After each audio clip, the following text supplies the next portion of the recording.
And we're live. What's up, everybody? Yo, 1 2 1 2.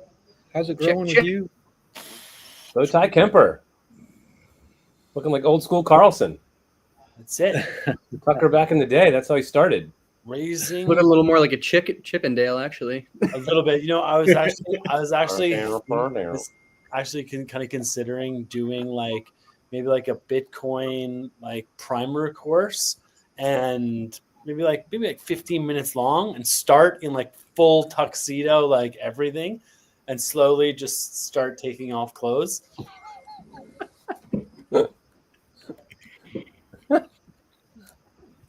That'd be better for a course about fiat. And the joke being that the emperor. I mean, you can move some meme coin on that level. We talk about moving some meme coin. All right. So, dude, we got a bunch of stuff. Like, I feel like a lot of stuff has happened last week. Welcome, everybody. July 2nd. We're in that little gap between Canada Day and 4th of July. Rhett, welcome. You're here. Let's go. He's got a Maha hat coming. If you guys want Maha hats, want some gear, head to clubmaha.com, get hooked up. I just got to go to Twitter real fast and repost this stream. Repost the stream, guys. We are live. All right. 1 2 1 2. Boom.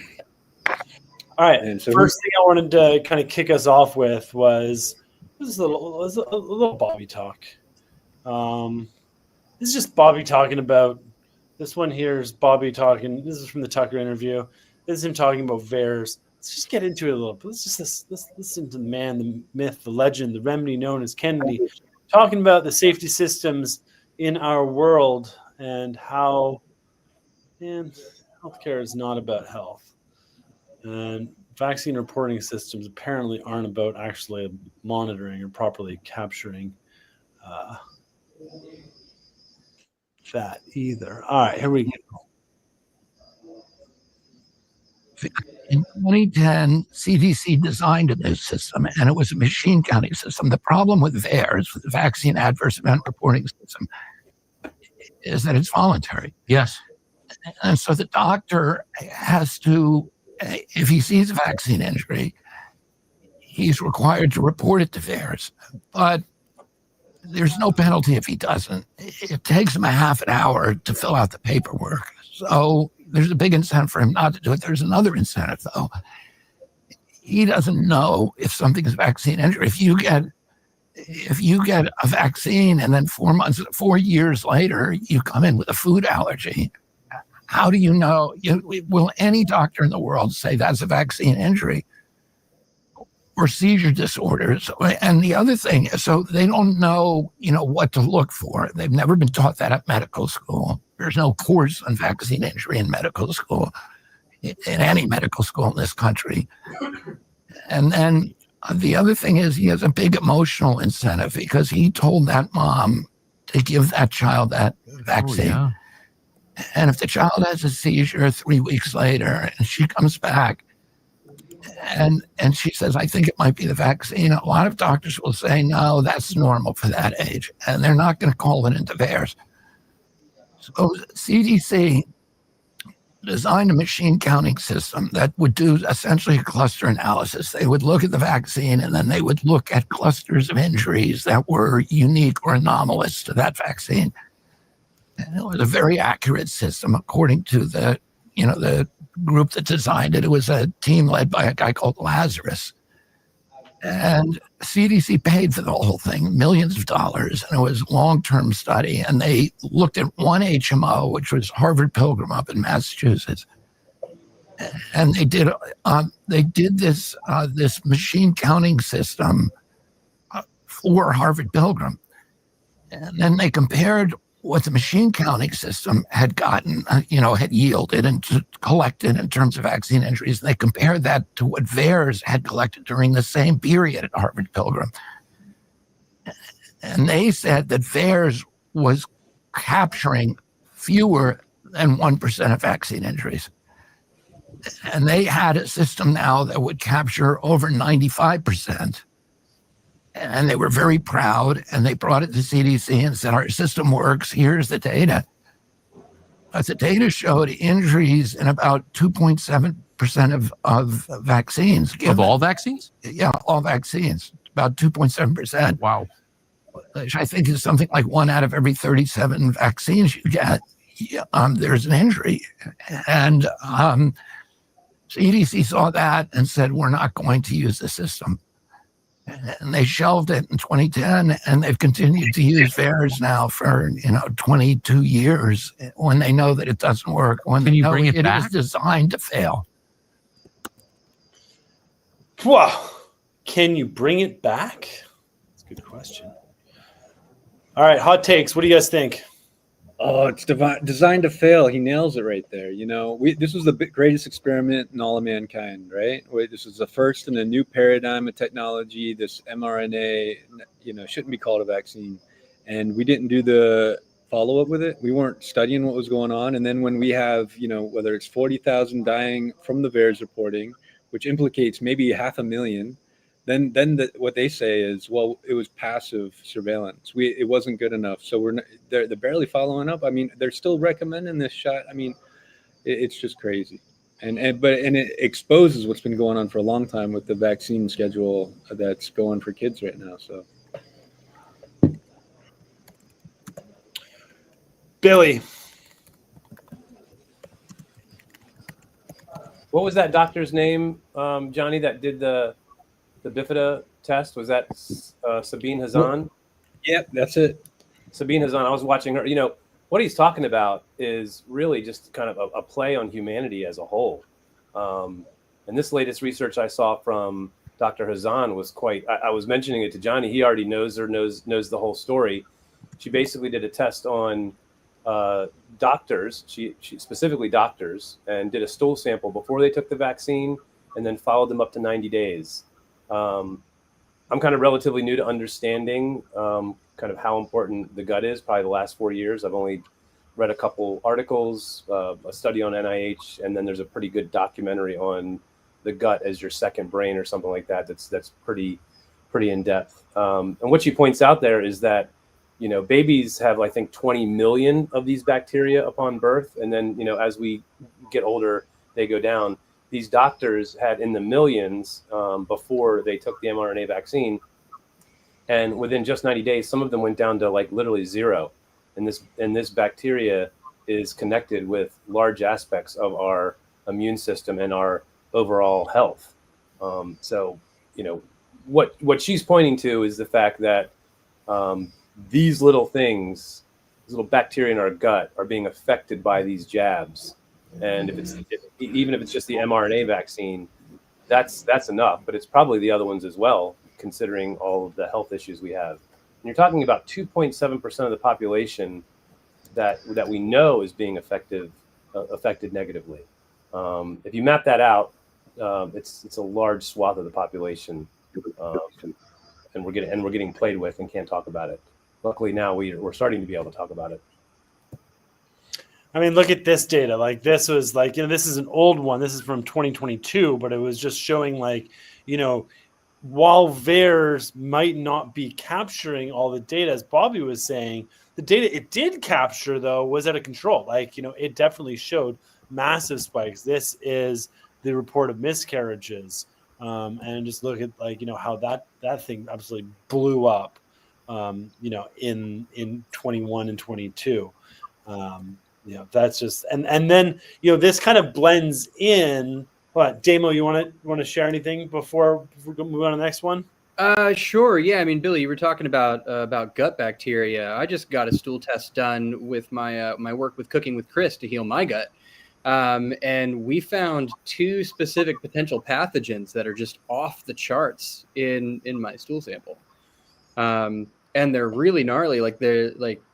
I don't know what symptoms I might actually even be getting with it, but one of them is very antibiotic resistant. So we're getting me on some herbal supplements to take them down. But how many people even know what's in their gut? I've known I've had issues for like 15 years, and I only just got a stool test. So yeah, it's super important, like you said, second brain, and some of these things are there to protect your gut lining. Some of these things are there to break down nutrients so that your body can actually metabolize them as vitamins, as healthy things for your body. So these pathogens you have, how do you get them? Like, what did they outline? Like, what you may have done? Either, Like, either one or both of those were related to travel. So Kyle, I might have been picking those up as we met back in 2018.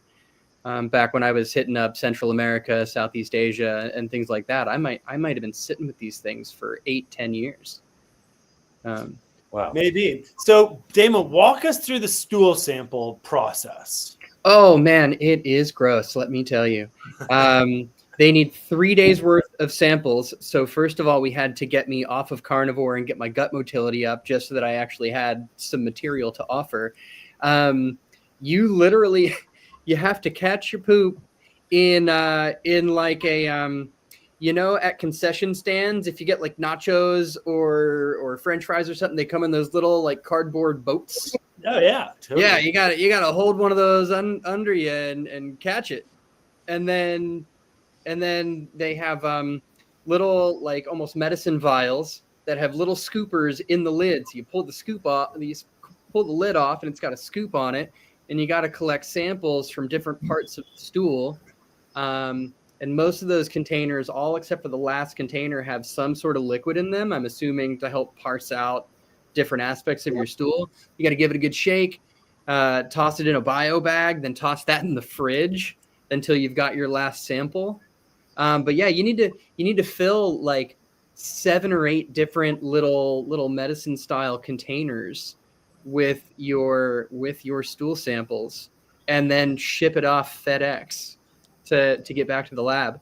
And this place, it shouldn't have taken this long, but it took almost a month to get my results back. And how much does this whole process cost? Actually, I don't know, because I paid Cooking with Chris sort of a lump sum that I broke up with in a firm, buy now, pay later. And then they covered the cost of that out of that sum. But I think the test was like $300. But, especially if you know something's going on with you and Western medicine hasn't been able to tell you yet, like especially in that case, get a stool test. Because it'll find out about your microbiome. It'll find out if there's any like fungal metabolites. It'll tell you about fat and protein and potentially even like cancer markers in your stool. Would you ever consider getting a fecal transplant? I'm really curious about that procedure. I remember first hearing about it and being like, oh, that might be the silver bullet. And then a buddy of mine who had been struggling with things like Crohn's and whatnot for years and years got the procedure done, and it didn't help. So, it's one of those things that the jury's still out. For me, getting someone else's poo in your butt. Yeah, I mean, look, it's basically just a bacterial culture. And I don't even know if they just take somebody else's poop and say, here you go, bloop, because they probably like, because you can't just gotta make sure it gets up there. It's probably like a tube and like a. Yeah, well, and I'm curious if they actually just like culture the things you need and then make sure that's what gets up there. It feels like, as crazy as it is, it feels like we're still in early days for studying the microbiome. We really still don't get it. And in fact, the most frustrating thing for me, not to get us super off track on the topic we were talking about, is that in talking to the naturopath, my skin condition I've been struggling with for like 15 years, it clearly reacts to diet, among other things, but might not actually be curable by fixing my gut. They actually don't know how to cure my issue.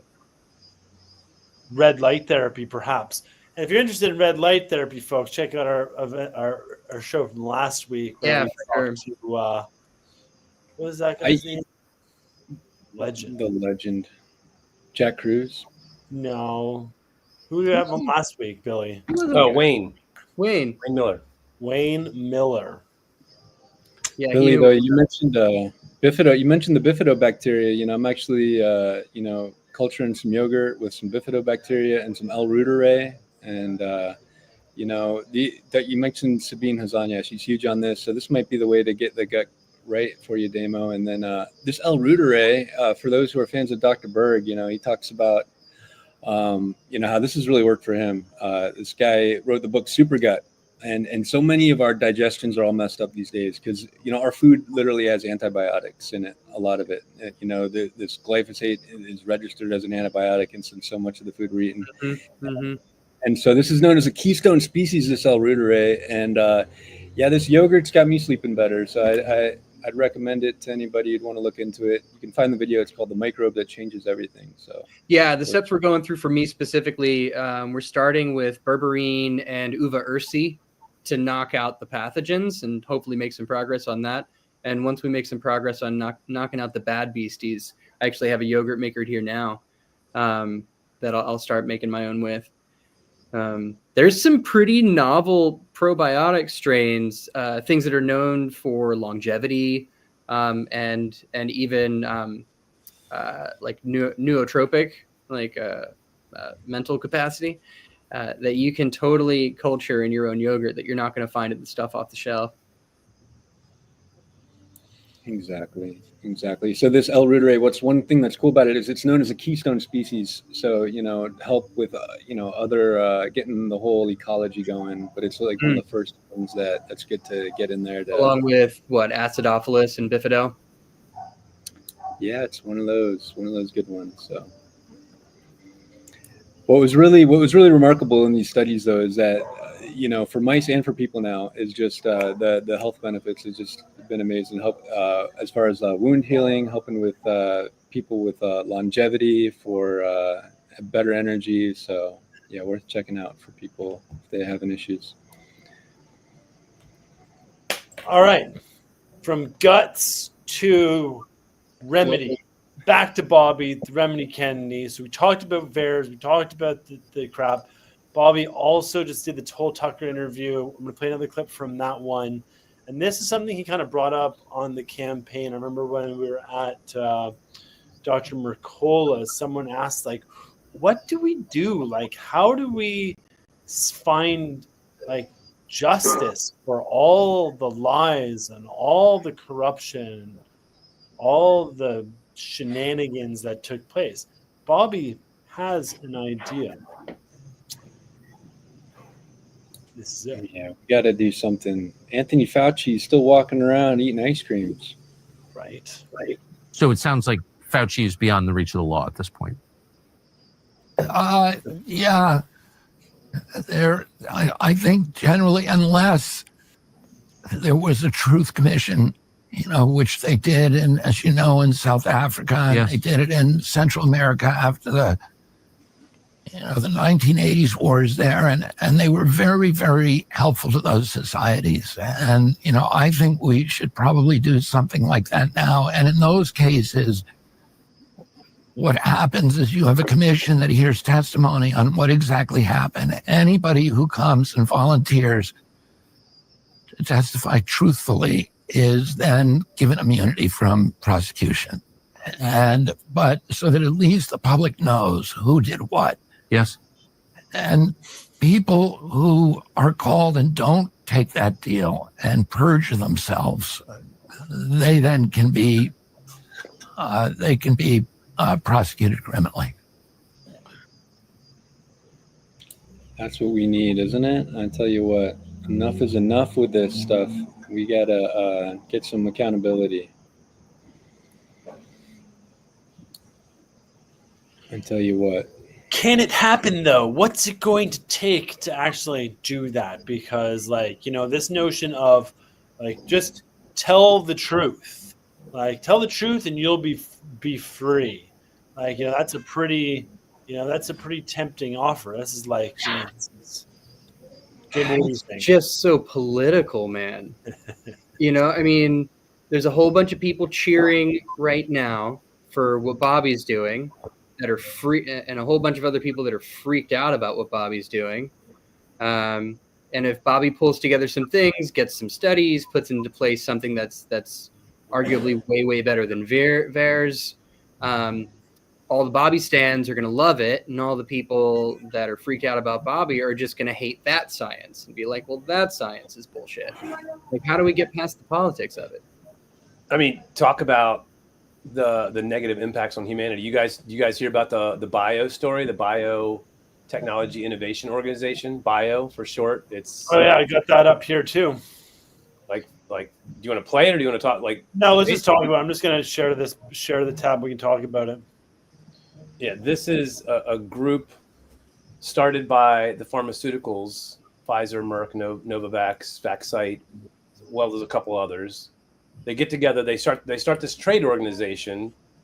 As it's not bad enough, they have the largest number of lobbyists on Capitol Hill to lobby them to force us to take medicines when they've never even cured anything. Now they have in their meeting notes the desire to remove Mr. Kennedy by December. This is a leaked memo from April of this year outlining their ways of getting rid of RFK Jr. and basically calling him a threat to their business model. This is a group of companies doing business in our country with known medications and other products that cause injury, and they've lobbied to get zero liability, and now they're lobbying amongst themselves to fight against our own democracy, which this should have everybody completely upset and out in the streets. This is like looking at this memo and looking at this story is enraging to say the least. I think a lot of people are numb to it, aren't they? Like, what industry is not doing this? And how many people actually don't already know that industries do this? Yeah, it's one thing if it's like soybeans or corn or the National Barbers Association or the Hairstylists of America.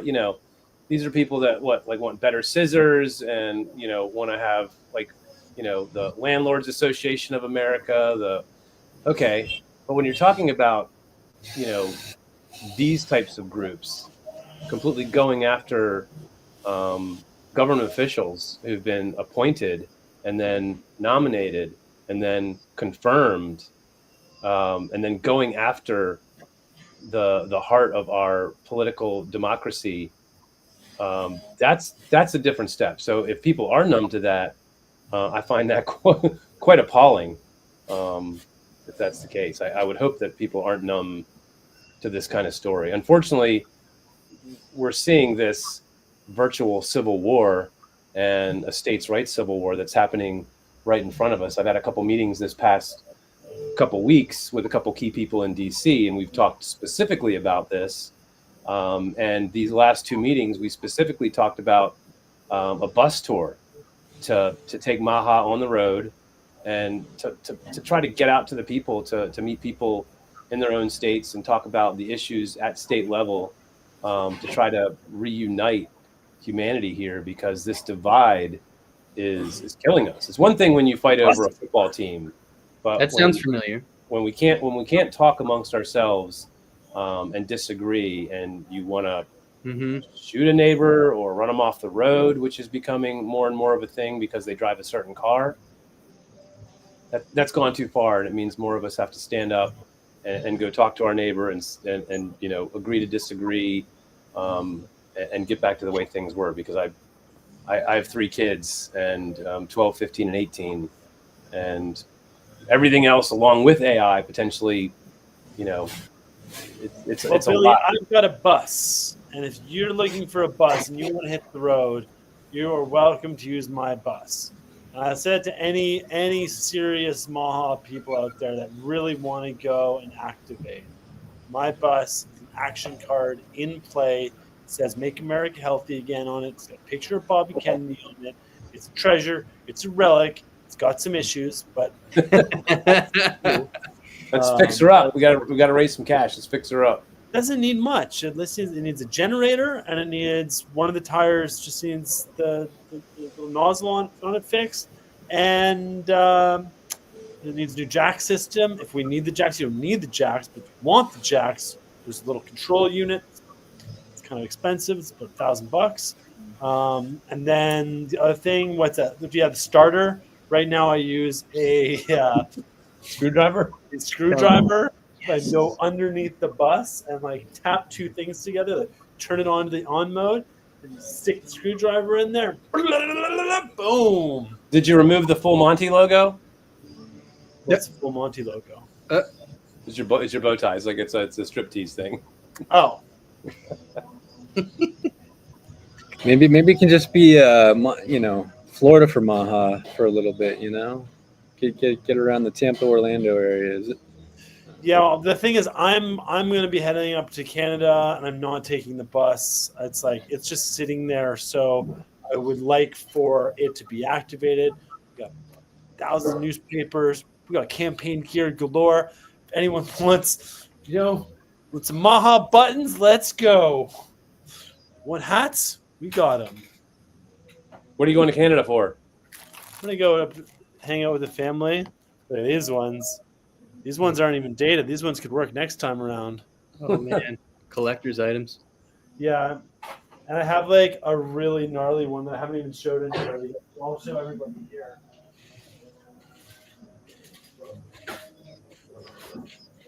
Yes. Look at this button. Hey yo. This was an experiment. I was like really trying to make that one happen. Libertarian Party, Kennedy Johnson, Part 2. Paid for by Team Kennedy. Is that true? One of 100s. Oh yeah. I love the idea of the Libertarian Party having some more sway, and smaller government. That's the way. What do you think about this? What do you guys think? Think Bobby's Go gonna ahead. run again? Because we got all these buttons. Look at that one. That one's ready to go. We got a full-on head start. Have my doubts. The bottom line is, no matter who runs, we've got to organize this Maha movement because it can't fizzle out and it's got to grow. And it's probably under 20 million people that really kind of feel themselves to be within the Maha space. I was talking about that with someone today, and they were like 6 to 10 million, maybe somewhere in that neighborhood. I think the Democrats don't feel themselves to be Maha.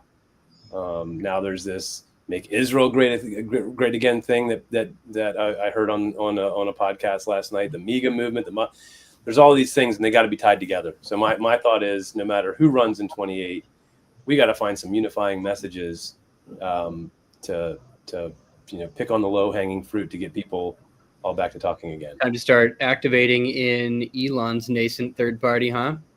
What's he going to call it? I think he's going to call it America First. America Party. Is it America Party or America First Party? I mean, I heard America Party. I would just call it the America Party. Smart. He's like many extra ones. It's like literally fucking America Party. Like, come on. And I mean, there's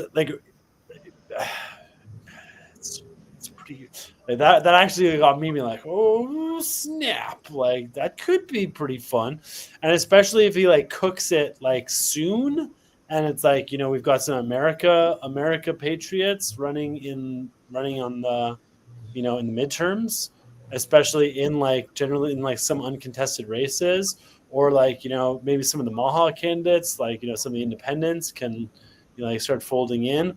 Plus, I think Elon can also chat. We're reading the chat. Cody, what would you like to say? Love to see Tulsi RFK, right? I love Tulsi. I mean, you haven't seen too much of her.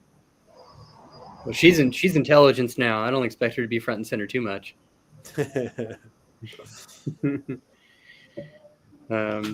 If Elon's smart, he's got to pull from both sides somehow. He's got to find a way to pull from both sides. I saw a post that seemed pretty right on, that the Democrats don't like Elon anymore, so they will laugh all the way to the bank if Elon starts a third party and only pulls from the right. You got to figure. I don't think the Democrats. I don't think it's all of the Democrats hate Elon. I think it could be 2/3 or 80%. But I still think this all or nothing view of the parties is breaking down in real time fairly fast. I hope so. I hope so too. But I do think there's more people that are waking up and going, wait a second, and so I don't know if it's going to happen by 28, but I would surely think by 32 we're going to have a fracturing of these two parties, even if they stay in place, because as I found out on the campaign through talking to so many people, the Independent Party gets going, the Libertarian Party gets going, these other third parties get going, and then when it fails, everybody goes back to their corners, one of the two, Democrat or Republican, and everything reslates. And there's not been any real movement. I went to the Libertarian convention. It's a relatively small convention. It's pretty small. Their views are great. They have a lot of great ideas. Federalists do, like the ideas of how to run this democracy with a third party as an option is great. There's a lot of great views, but at the end of the day, the people in Congress, people in Senate, people at the state level know that they can't get anywhere unless they're operating in that two-party system. And that's the biggest issue that I didn't really fully understand, and what's kept every one of these third-party entities from really gaining any real traction, because at the state level, there's no traction to be had unless you're backed by a Democrat or Republican, and those parties helping you and getting behind you. So I don't know what your thoughts are on that, but that's part of the issue with the third party. Someone like Musk could surely put a wrench in that. And if Maha could grow to 20 million and Musk could grow his to 20 million, there's half of the voters from either of the parties.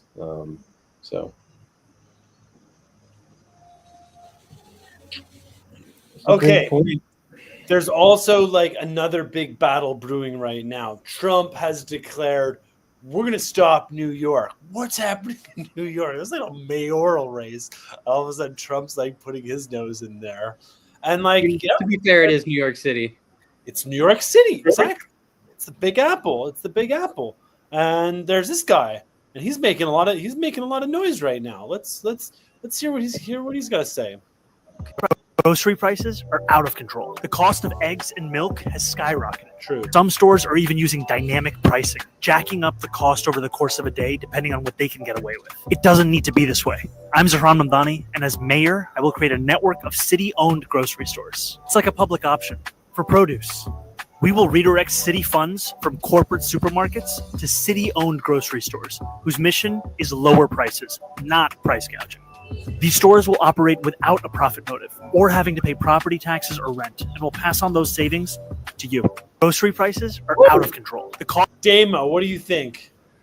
Oh, I do not trust the government to run grocery stores. I saw another post about this, and it pointed out grocery stores have very thin margins.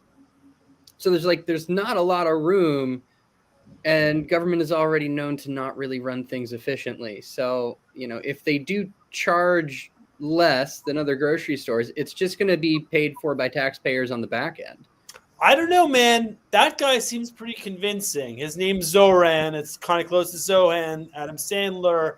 Think about that connection. A little bit different, but he's got a lot of energy out there. He's doing something. He's got people dancing. He's got people excited, and he's speaking to those populist messages.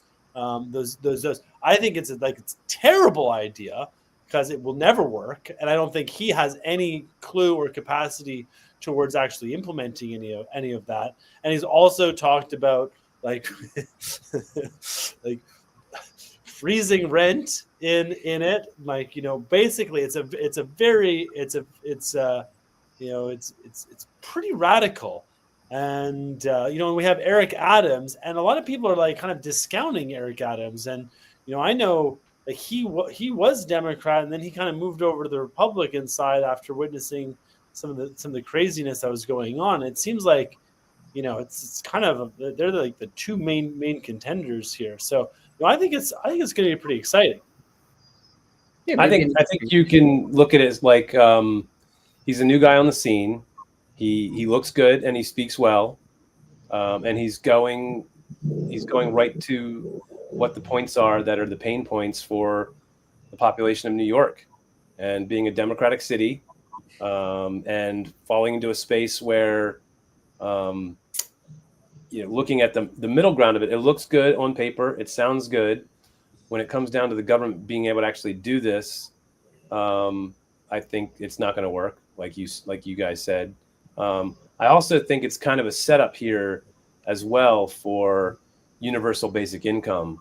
These kind of things are being floated on the back end, and I think there's a reason why these people are finding themselves where they are. I honestly, truly believe that. Like whether you're on the left or the right, whether you agree with it or not, I think there's agendas in place, and whether you like it or not, we're getting to a place where a lot of people in 5 to 10 years are not going to have jobs. And there's going to be universal basic income.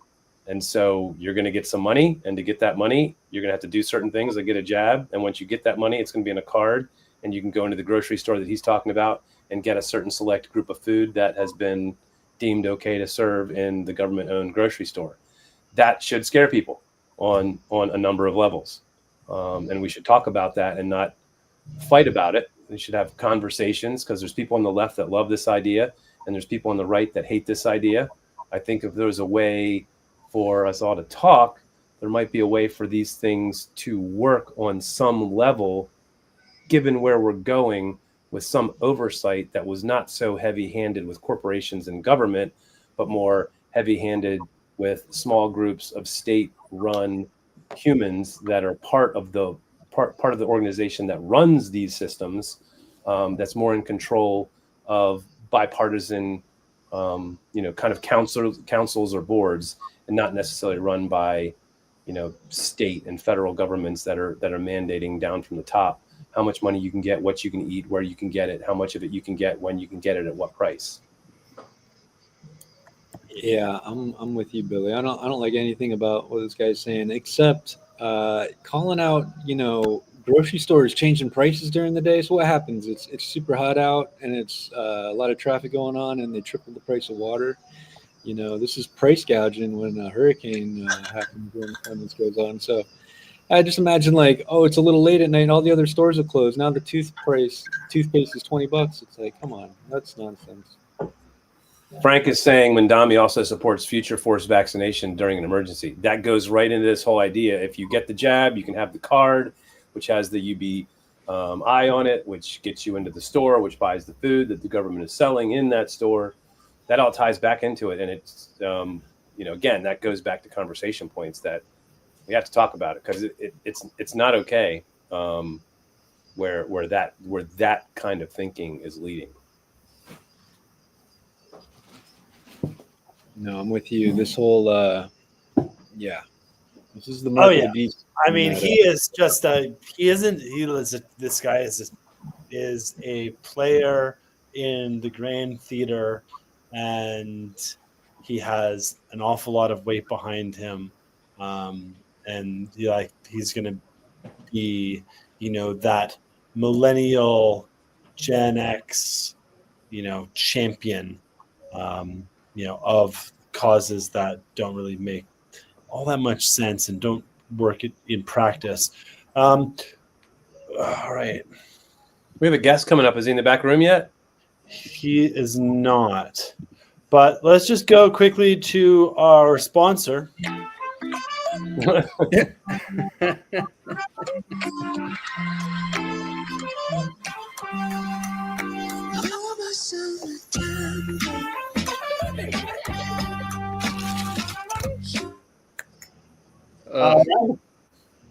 So, 4th of July, summer, campfires are coming up. Great time to go out and get yourself some Hershey's chocolate and some organic marshmallows and some graham crackers. Smash them together. Have one, maybe have two, maybe have three if you're feeling really bad. And there's some great news, too, because Hershey's has just announced that they are killing all artificial dyes across their entire line. That's why I chose to kind of highlight them. Still not buying it. Another Maha micro win. Damo, not buying it. Why? I mean, I'm stoked to see all these large companies one after another go, hey, we're getting rid of all our artificial dyes. It's step one. You know what I mean? And frankly, you can get through step 2, 3, and 4, and it's still just a ginormous fuck off corporation that I don't trust. And at the end of the day, past the ingredients, I go, okay, but still, if I give you my money, where does that money end up going? And it tends to not be places that I care to send my money. I'd rather buy from smaller companies that were founded on principles that are aligned with mine, rather than dangling little things that are like, oh, look, here's our new label that says we got rid of this one bad thing. Cool, great. Yeah, I'm it's glad got you did lecithin in it. So Hershey's has lecithin in it. It's a soy product. All right, so don't like Just do the Hershey's, s'mores. but it's not good. Like, get some good chocolate, darn it. It's good chocolate. Yeah, And and I'm not, and no, I'm if you're trying feeling to. hungry, potentially check out a DiGiorno pizza, because DiGiorno is working with farmers to help create a more sustainable future. They're Right, really this whole like agriculture. warm fuzzy greenwashing, we're part of the family farm movement, is just come on guys. Be a slice of the solution. Nestle is sustainable. You still have questions? Fuck off. Yeah, I'm afraid Damo's right. A lot of this is, greenwashing, and when it's coming from Nestle, these are some of the worst of the worst. Bad I guys. saw that this, like, a couple of months ago, like on the back of one of those pizzas. It's like regenerative agriculture again, like greenwashing. Yeah. This is like Maha washing right now. This is like currying favor. I mean, even like Steak and Shake, like So I love regenerative agriculture, but the way they're using it, they're not really doing it. They're trying to change the meaning of it. And Yeah, well, that's what happened with the organic seal, right? The term doesn't actually mean that much anymore. They're capitalizing on it. Like if you look at DiGiorno pizza, I mean, it's got the bad stuff in it too. It's got the wheat, which is doused in glyphosate. They might say that they're supporting a regenerative farmer, but they're also getting 95% of their product from farmers who are dousing their wheat with glyphosate, and then they're using seed oils in there, which your body can't process, which is probably causing more issues in humans in this country than we realize. So we don't have any frozen pizzas in our house.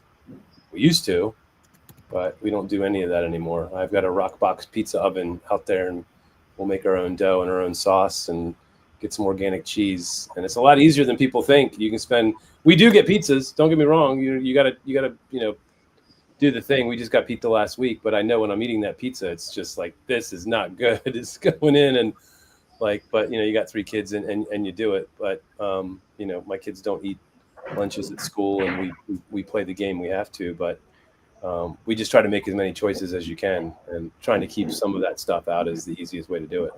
But just make sure you get yourself some nice Italian flour from Italy.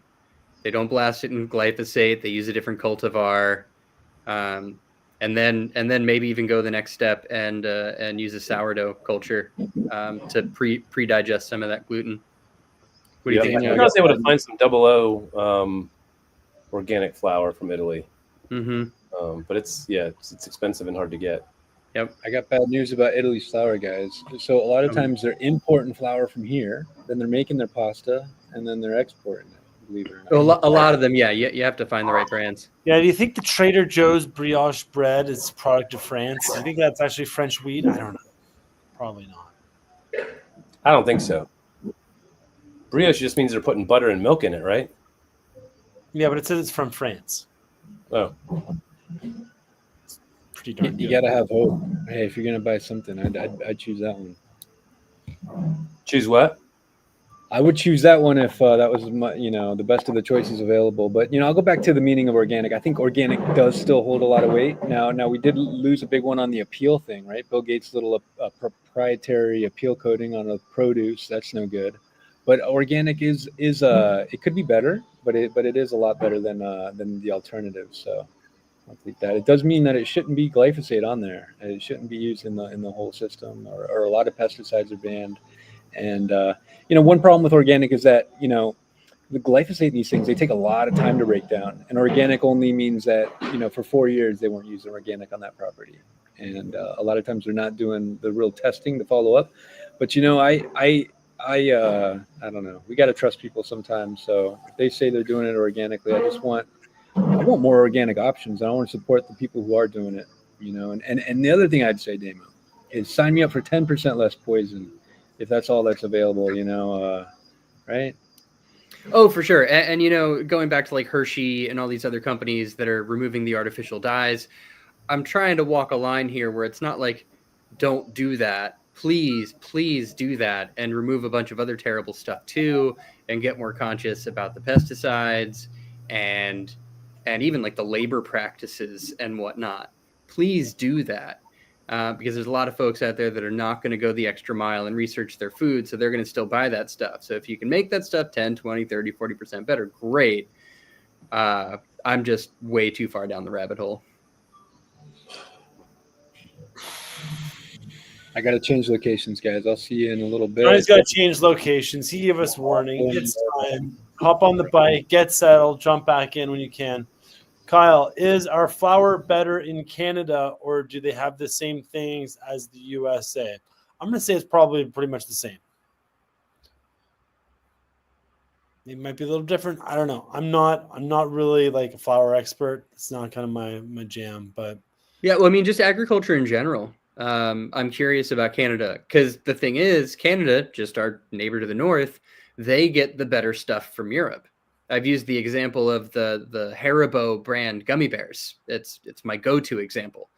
In Canada, those come from a particular factory in Germany where they use real sugar, gelatin, fruit for both flavor and coloring.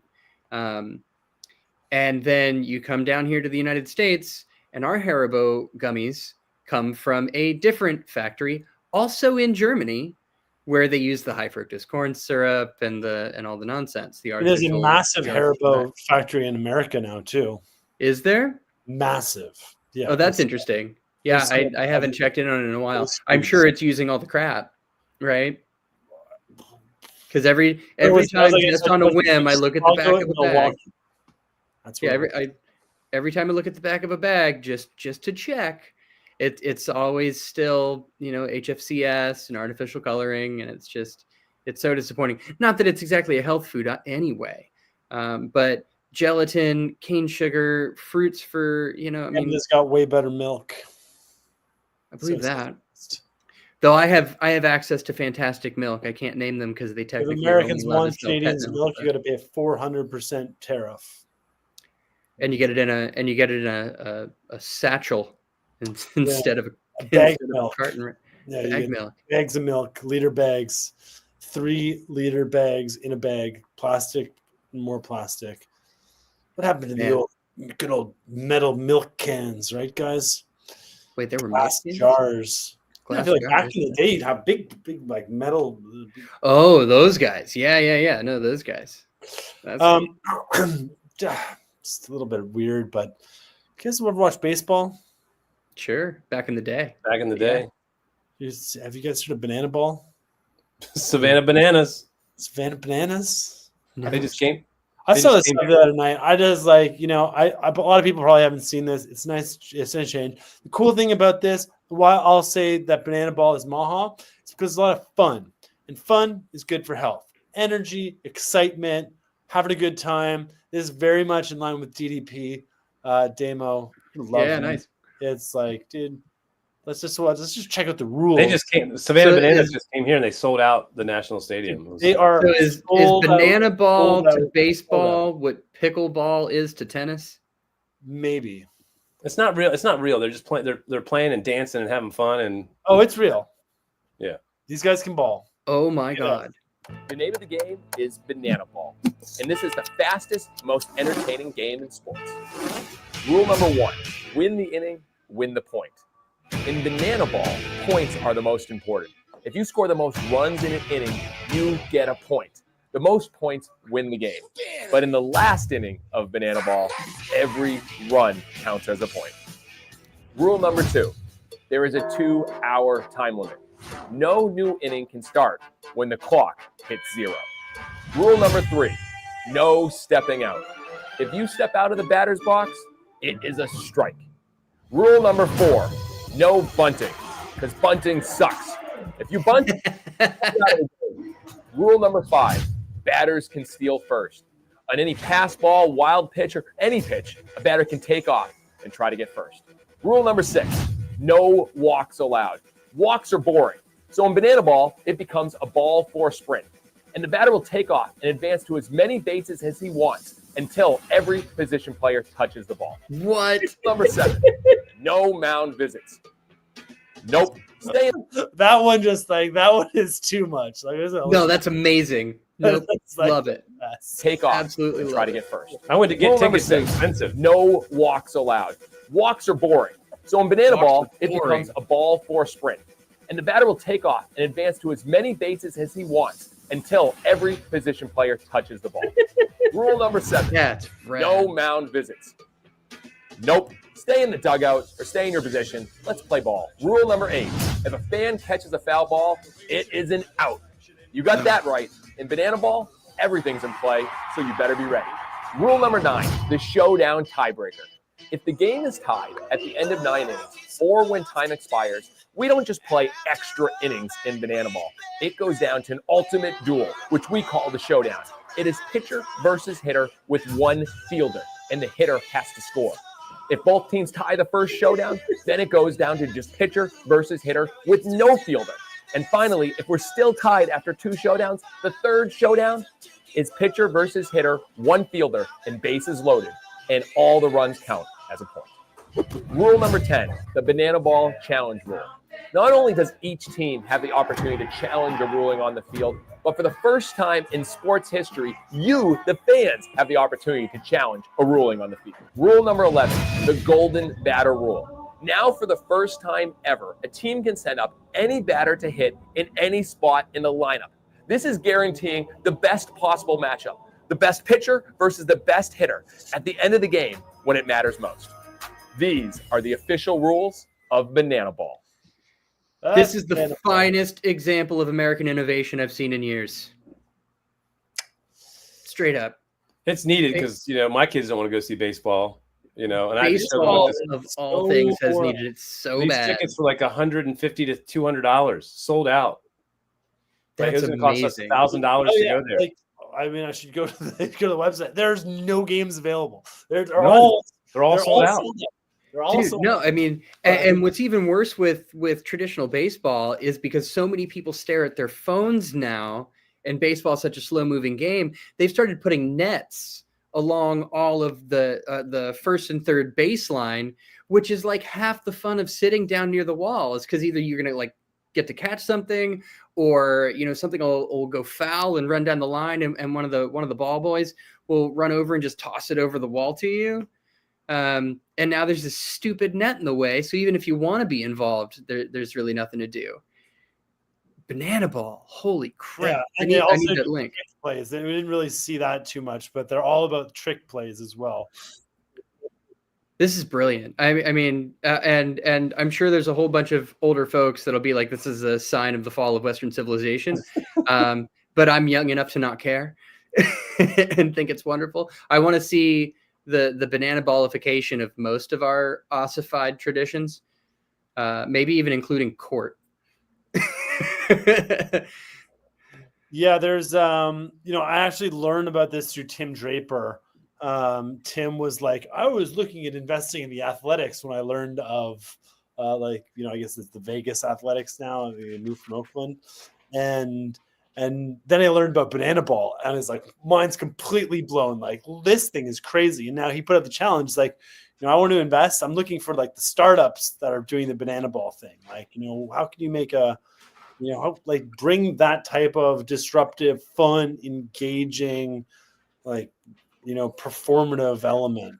Because really it's like, and between innings are all out there dancing like Gary should start a banana ball team and just get into the league. He's got like such a great resume for it. There's only 4 teams, but like I think we should be doing DDPs before or after these games. Like, you got everybody there. Everybody's just dancing. Man, march the stadium downtown.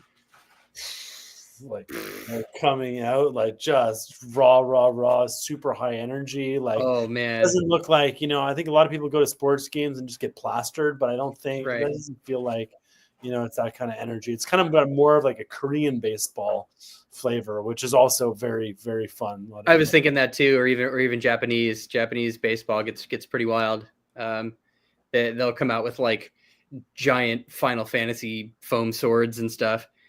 This is the Kyle, TikToking of sports. You know, you go to baseball. One of the last times I went, I was just like, oh my, this is like crawling. It's like they've got me here, so I'll like either drink beer or eat more food or fatten myself up because it's just moving so slow. So, okay, you know, just eat and consume more and go buy some stuff. But this just feels like short attention span theater for the masses. You know, you get in, you get out, you have fun, you laugh your ass off, you have a good time with family and friends, and then move on to it's the just next thing. more fun. And Kyle, I love you bringing this up on the Club Maha podcast and just within the framework of Maha, because, you know, we're talking about the food, we're talking about the policy, we're talking about the politics, but like there's so much drudgery in trying, you know what I mean? And just trying to like, because either you're already we need to live the better, we need to live Maha, raise the vibration. Where is the fun in this? Not be the bitches, not be the whiners. Like, you know, fucking have a great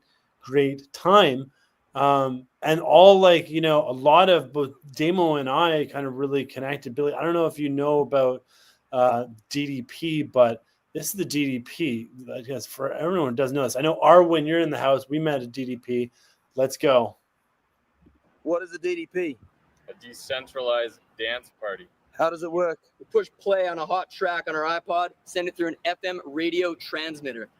We tune a battery-powered boombox to the party broadcast.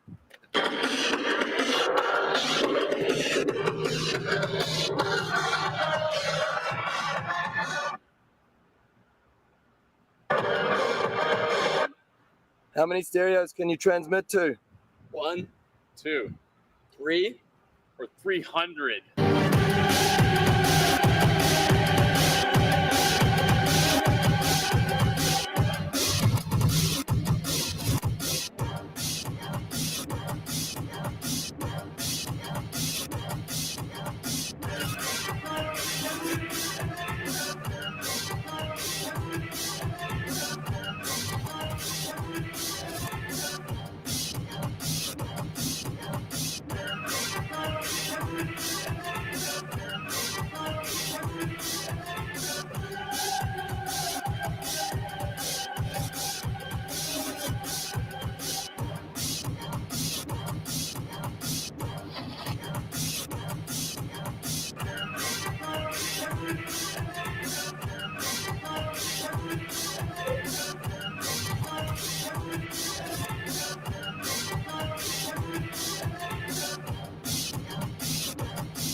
Where's the DDP boys now? Woo!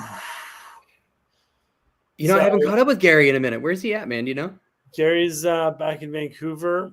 Back in Vancouver. And shutting down HQ, though, right?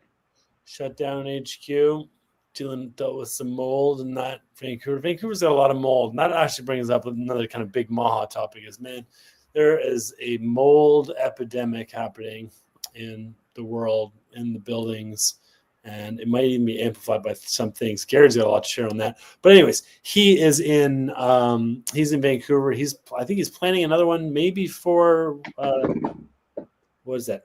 Peace Day, World Peace Day. World Peace Day is in September 21st, I believe is the day. That's when we did it. We've had one there before. And, you know, we just need to get more of these going on and also encourage, like, you know, more of them over the years. Like, you know, Gary LaChance, he there's Arwen, there's Rhett. Let's go. Best crypto party ever. Facts. Gary, let's go. Gary's fan club. Big up the DDP. Yeah, it's like one of the most transformational kind of events you can ever go to. They're public. They're super high vibration, radically inclusive, dress up in costumes, kind of release, make friends. No need for drugs or alcohols. No, they're not outlaw. Yep, and they are free. And they are beautiful civic engagement too. It is just a total reimagining of what civic life can be. Yeah, and and I mean, there's like the bicycle raves. There's like the day breakers. There's all these little things, but like Yeah, it all, silent raves. it all spawned out of the silent raves. Those are a good time too, but they're not as fun as the. I don't think anything's really as like nothing's in my own mind has matched the awesomeness of the DDPs. Just amazing. Yeah, Maybe not we for have, like like a small crew, like we were at the Bitcoin conference in Miami, like rolling around Wynwood, like just it was like we had torrential downpours, and we had some boom boxes, but we had big sound boxes too, and but I feel like the best ever was one of the best ever was that Porto one in Portugal.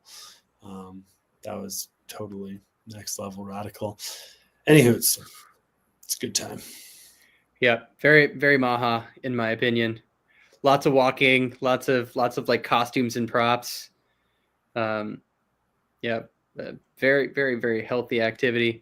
One of Gary's favorite anecdotes about the DDP is, and it's happened a number of times, is people coming up and saying stuff like, I had a backpack full of beer. I just completely forgot to drink because I was just having such a good time. Yeah.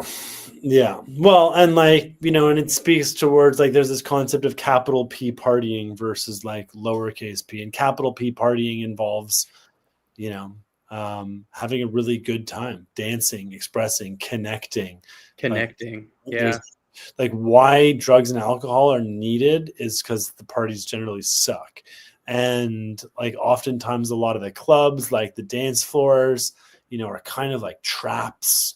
Like I've been been to a bunch of dance floors where like, as a female, like it's like you're being watched by like at all angles. It's very sharky. Very sharky, and there's a lot of cologne, and there's a lot of egos. Whereas when you throw a banana suit on and you're dancing in the streets and in fountains and doing the limbo and just on just having a great time, it's something else. Yep. I have been a banana on a number of occasions on multiple continents at this point. So Live's still not in the back room, huh? Hey, Johnny's back. No, Live's gone. 1 2 1 2, guys. Speaking of banana suits, man, I got a nice little hat on here representing real big with the pink one. Matching the hat, we gotta make America healthy again. Get your potassium. Speaking of, man, so how are you feeling, Damon? You've been doing the carnivore diet. Look at this. I'm off carnivore. I needed to get my gut motile again, so I had to start eating other things. I've got my daily oatmeal. Do my overnight oats or my stewed fruit. Stew up an apple with some pumpkin pie spices. Get all that goodness in there. Oh, I'm so glad to be off of carnivore. The problem for me being that a lot of people go on carnivore to lose weight, and that is what is carnivore? I mean, it is what it sounds like. It is eating only animal products, and you can go even further, and it can be like the lion diet, where you literally only eat like beef, and it's arguably right? Lions only eat beef. No, not really. But like the lion diet, meaning that you're not eating like eggs and there's a whole bunch of other stuff you're not bothering with, but it's just meat. Which is great for losing weight because you go into ketosis and your body adapts to burning fat for fuel instead of carbs, and it can just kind of melt away.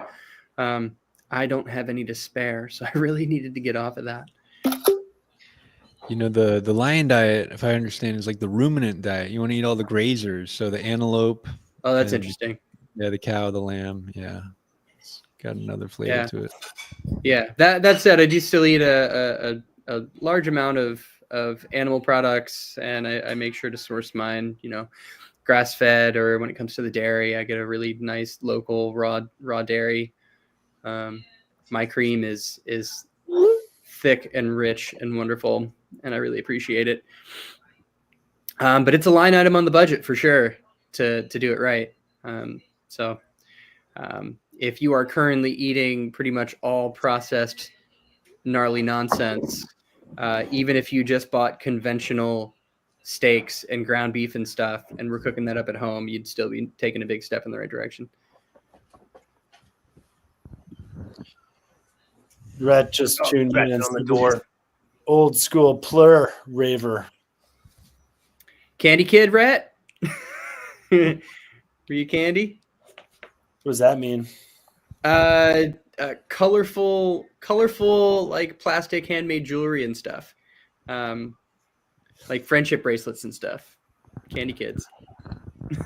Oh, you bite them off? No, it was all plastic. No, I mean, I guess you'd find some of those folks with the classic like candy necklaces and whatnot. That's probably where it started, because you'd be rolling tits and gnawing on the bracelets and the necklaces, but no, I mean, Plur was a good scene when it still meant something for sure. Yeah. Check out that YouTube video, guys. I mean, I see a string of letters and numbers. I know I can't. Unfortunately, I can't. I don't think there's a way to like copy the text. Good. Just a little classic click and drag. I can copy it. Can you? I want to see what this video is. Harlan's always got a good video, but no. There you go. Dropped it in the private. All right. Let's see what we got here. Oh yeah, I remember this one. Damn, we were here. Oh man, show me. Oh yeah, bro. Take me back, brother.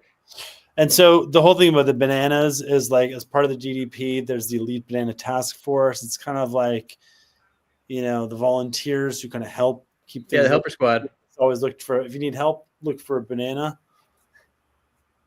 Yeah. Hard to miss. All right, so check this out. This was peak Doge Party 2018 Doge. Oh man. Vancouver. Let's see what we got cooking here. It's such an epic time.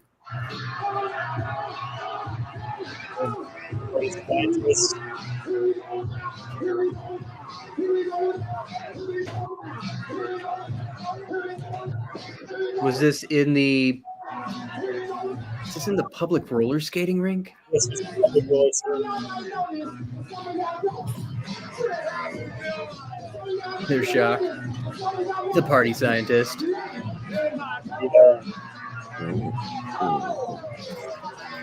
Emo, there's there. Emo. There's Emo. I miss my red jeans. Please make some room for this lovely, lovely man. Oh, they were about to roll in the giant moon with the Doge that Scotty B made. Yeah.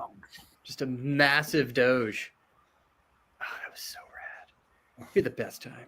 Yeah, keep firing some more vids if you've got any, Arwen. Those are a good time. Also, if you want to join, yeah, I don't know. Yeah. Message. Love to cook. Anything else, guys? What else? Just banana here. Just trying to have a good time. I wish I could have a good time, man. I might need to drop. I'm in the process of resetting my circadian rhythm. I gotta wake up at like 6:30 a.m. Okay. Yeah. Pretty whack, I know. Do you guys realize like how far north, like the UK and like Paris are? Like it's light until like 10:30 at night in London. It's crazy. Yeah. Dude, I just saw a post today that I don't know if it's seasonal dependent. It might be. There's at least part of the year where the sun sets in Buenos Aires before it sets in like Paris or London, just because of like the angle. Yeah, the angle of the sun. I mean, I was in Paris a couple summers ago, and it was like fucking late till it was light till almost 11 o'clock at night. It's like, whoa, I'm like, whoa, that's the Brits are like up there too. Yeah, it's like why the Spanish don't eat dinner until 10.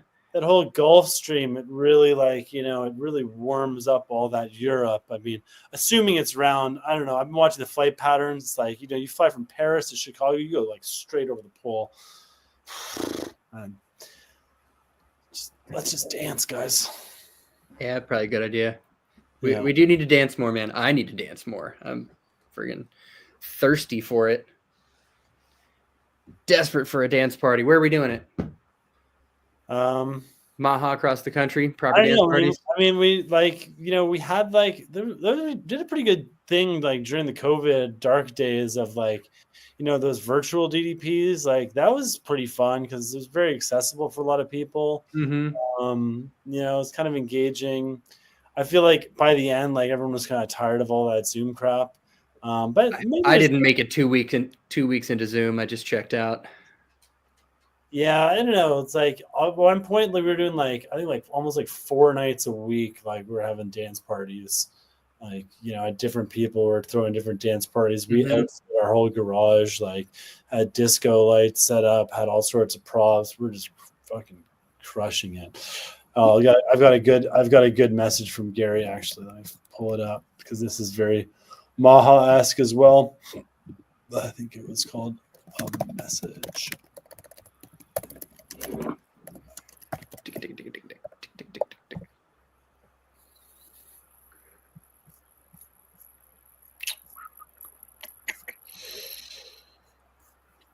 Give me a second here. 1, 2, 3, 4. A message of light. This one features. Oh yeah, here we go. Boom.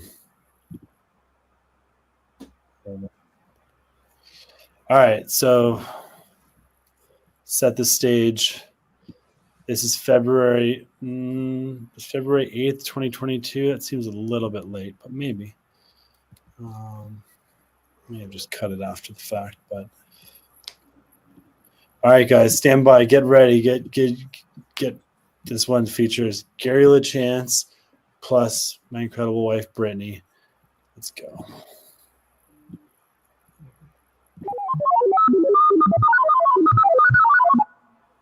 These were channeled a few hours ago. Love is the opposite of entropy, and it is the universal organizational principle. So, any action taken based on love, based on passion, based on joy and curiosity is divine order, is reorienting the world to its most alive and beautiful state. And in giving love, you will receive love. You will uplift yourself, others, and the world. And so, I challenge you to do so, to be mindful, and to do your best to choose right action, to align yourself with the light, and to never ever feel discouraged, for you are omnipotent, and your actions are everything.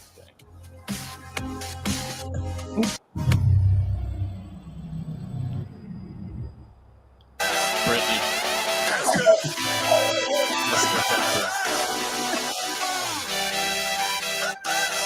Are you ready to preserve the future with your most devastating dance moves? I know you got them, Brittany.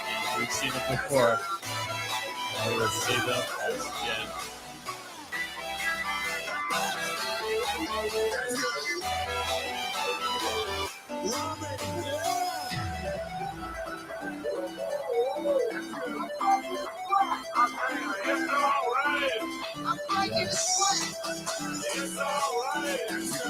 We are approaching a milestone. We're almost at 50. Oh, here it is. We just hit 50 people for the first time in UDP history. Thank you for being a part of this.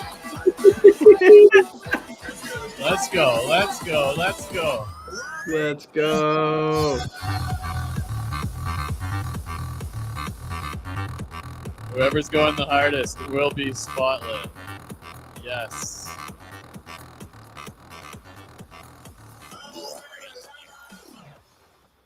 The DDP. Oh man, that was such. It's a beautiful thing. We need a new version of that. Yeah, we do. We need like a 2025 Maha DDP full on local hug fest. We need a hug fest. Make America happy Actually, again. I'll tell you about that. That'll sidetrack into something kind of kinky. I had an idea for a band called the Rubs, and the whole idea was you'd have like some sexy people on stage, and then you'd have like a sexy group of people out in the audience, and all they did was roll around while the band was playing, and they would rub on everybody and get everybody to just kind of rub and have a good time. But I think what we need now is a big old hug MDMA. fest. Yeah, that's where it emanates from. Like that kind of scene where it's just like you want to touch everything. But I think that's what Maha needs right now. Is a good. We do need a big old love fest. I mean, I feel like in order to do it, you got to put the politics aside. You really got to just get folks together and be like, hey, let's just forget about everything else for a minute and just recognize each other as human beings. And hey, I care. I want you to be okay. I want me to be okay. Let's play some music. Let's just dance. Let's just have a good time. If we want to talk about stuff, we can talk. Like if you want to hug, you can hug. We're not forcing hugs on people, but it's like, it's just like creating that container for people to have a good time, raise that vibration, like celebrate, get dressed up, wear a costume, become a banana. Make America hug again. Look, America hug. America dance again. Make America happy again. Someone out there is registering the domain, going to build it all out. Fucking vibration, and that's like one of the things like they really shut down was like during those dark times. It's like, man, like actually large groups of people coming together having a really good time, just not cool. But we need to do more. I mean, the thing that sucks though is that we've been missing third spaces for it feels like decades now. Coffee shops and pubs are no longer the place where you go for sort of like civic engagement and like good conversation. We just don't have third spaces anymore, and it's not a new problem. I don't even have two spaces. I just got one space. It's like the work from home situation for sure. Work from home, school from home, live at home, eat at home. Yeah, I feel bad for the under 25 crowd because they're experiencing life in a completely different way. Sitting in a room scrolling, watching kids go on their spring break in 2025 was completely different than my spring break in '89. I mean, in '89, I made flyers. I still have them in my attic. I made flyers and I went and handed them out the boardwalk, and we had parties. Cops were coming. It was crazy. The kids now are just like sitting in rooms scrolling, and it's just kind of almost anticlimactic. They don't have anywhere to go. Everything's kind of shut down. We used to have like farms we could go hang out at, and like back alleys, and just streets, end of the neighborhood where it wasn't developed. There'd be a whole area. That's just all completely gone. My kids don't have anywhere to go. I kind of feel bad for them, really. Yeah, I mean, I definitely do. I wonder what the next thing looks like. Is it that we reinvigorate elements that we used to have? I mean, I was born in '82, so my big like earliest party times were the mid '90s up to like the mid to late 2000s, and we had that stuff. I was just early enough to still be like riding bikes all over town, and get home by the time the street lamps come on, that sort of thing. And there was really something special about that. But what does the next thing look like?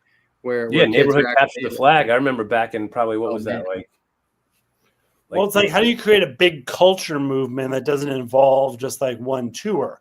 Because like, we can go on tour and we can have the greatest time ever, and like bring the energy. But how do you create an actual movement that millions of people can get down with? That isn't like a little ritual like banging pots and pans on your windows outside your windows at night to say thank you. I remember that. Remember that? Like I do. Should hit. Mm-hmm. Rhett is asking, is watching other people play Minecraft still a thing? I think to answer your question, dude, kids love that. Yeah.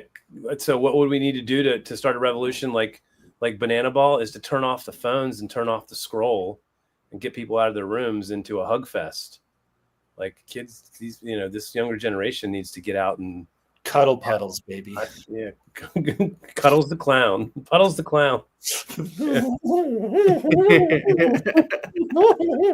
All right, Red shared a cool video. Check it out. You guys ever heard of electro gardening? Electro culture Yeah, gardening? absolutely. Vegas star is copper rods. Check it out. Boom. The electroculture rabbit hole. I've always wondered if it's real. The evidence is compelling. Electroculture is a gardening technique that uses atmospheric electricity through copper wire to increase plant growth and yields. Some people claim it can increase crop yields by 30 to 60%. The copper wire acting as an antenna to transmit energy from the positively charged atmosphere to the negatively charged ground. Let's I've go. gone down the electroculture rabbit hole. I've always wondered if it's real. The evidence is compelling. Electroculture is Let's do it. I'm so down. I mean, I think you plant those just around your house, you're gonna have a good time. I'm telling you. So, guys, this is super low tech. All we got to do is get some old cable and get it down to the copper, and then wrap it around a stick. You could even wrap it around your tree, guys. Tartarian technology, man. This is what I'm talking about. You got to be careful what neighborhood you're going to put that stuff outside in, because copper will disappear. Shut up. Yeah. It's true though. No, ain't nobody going in your garden stealing your little copper coils. They literally go in. It straight up depends on the neighborhood, but you do you, bro. Well, you're right. I saw. Yeah, I mean, like that's like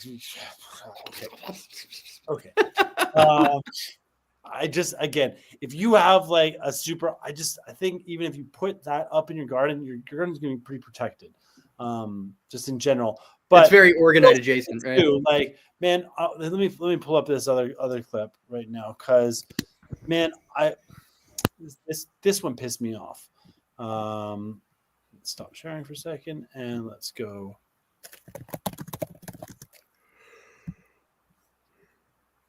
This is 100% copper bottle here. This is the Tartarian technology that we got to get back to. Make Tartaria great again. Is that right? Be careful not to over copper, because that is possible. That's true. That's true. Watch out for that. All right, so this is Coney Beach. So Dutchy. Oh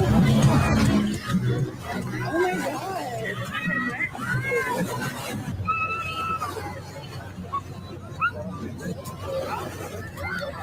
I've never seen the water come up. I got a take on this, right? So first of all, I'll say I think it's one of my favorite things is to kind of go on a nice hike somewhere and pick up some trash. It's a great feeling. Go somewhere and make it better and enjoy yourself. Secondly, I'll say this to anybody who lets stuff like this get you down too much. Just imagine if you saw some of this artifacts of trash, from 100 years ago, you would be like, wow, look at this. Wow. This is a culture was here and they left this, and this is an expression of who they are and what they represented. And, before you know it, time flies. So that stuff's going to turn back into, I don't know. It's going to break down in time, I guess. But and also it's like, when those images go viral, it's like, hopefully a couple locals are like, you know what, let's clean this shit up. That's not a good look. Like, that looks bad on us. Like, looks bad on New York, looks bad on Coney Island. Like, why don't we get some trash cans at the beach, like everywhere else? Like, honestly, it's like, I think it's a result of, like, there probably not being too many trash cans. I remember being Coney Beach when we were championing Bobby, and like, there was literally like trash blowing around, and there were no trash cans. And there's a bit of a culture issue. There's a lot of places where people just chuck shit out their window too, and it's a bummer to see. But trash is a phenomenal surface area for civic engagement, because you drop all the like national level political whatever out of it. It's just, this is my neighborhood and I'm going to pick up some trash. It's not a big deal. I don't need to make a big thing of it. But if even a few folks every few blocks did that every once in a while, the neighborhood would be a lot cleaner and a lot more beautiful. And it was actually one of the things I wanted to integrate into the DDP. We've got our Elite Banana Task Force. We've got hundreds of people usually rolling with us. And what if one of the bananas just happened to carry, rubber gloves that they can hand out, and trash bags or hold trash bags, And just as people are dancing around and running around, if 5 or 10 of them are also running around picking up trash while they're dancing and having a crazy good time, you would actually leave in the wake of this giant crazy party environment spotless, clean. And just imagine doing that in your town, especially in like some of the dirtiest areas of town, like once a month. Why not? I mean, of course, ultimately we have to go upstream to where the garbage is coming from, packaging and things like that. But civic engagement, man. Pick up some trash. It's really not a big deal. Yeah, like after we did like Bobby Bailey and Dustin and I went out and we cleaned up some trash. And after the hurricane, oh man, there was a lot of trash. Threw those orange vests on, go out there, clean it up, do your part. Sometimes you got all, as Gina says, be the change. Be the change. Be the change. Be Yeah. the change. Or are you not going to be the change? You're just going to be the same. Or are you already being and living the change? Change the bee? Yeah, I'm definitely on this vibe of like bring back the bells. I agree. Politics and civic engagement needs to be a lot more fun. We need to find better ways of putting the tension and the contention to the side, and do things that are engaging, fun, and leave even a tiny positive impact, just to reframe our engagements with each other. Everything is just so wound up. I'm tired of it, man. It's not fun. It doesn't feel productive. It feels like a goddamn tug of war, and one designed to be perpetual and not really get us anywhere. That is true. All right, time to wrap it up. Yeah, it's at least time for me to wrap it up. Feels like it. Yeah. Back the court gestures, says Dust. I volunteer as tribute. Rock and roll. Let's be dancing again. Anyone seriously, like, I got a bus too. Billy, think about it. Dude, real quick. Oh man, I'm all about the bus, man. I love that idea, man. We got to raise some sponsorship money. Listen, my time to I'm gonna take if it's still available, come winter. I guess you'll be back, but man, I'd love to help out then.